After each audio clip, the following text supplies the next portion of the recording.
میں کل ہی ایک حدیث پاک پڑھ رہا تھا، آج تو اس کا موقع نہیں ہے لیکن سن لیں، پھر جب موقع آئے گا تو تفصیلات پھر آ جائیں گی۔ سرور کائنات صلی اللہ علیہ وسلم نے فرمایا ہے کہ جس شخص نے ماہ رمضان کا روزہ چھوڑا،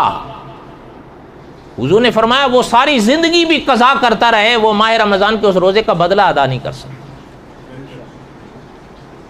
اچھا، یہی وجہ ہے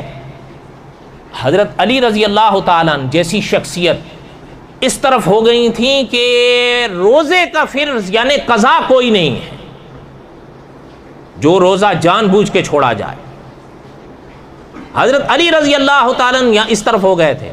لیکن حضور کی امت کے جمہور حضرات اس طرف ہیں کہ نہیں، اللہ نہ کرے اگر کسی نے جان بوجھ کے بھی روزہ چھوڑا ہے، ایک روزے کے بدلے میں ایک روزے کی قضا ہوگی، 60 نہیں، کیوں مرا ہوا ہے ان کو، یہ تو مر ہی جائیں گے۔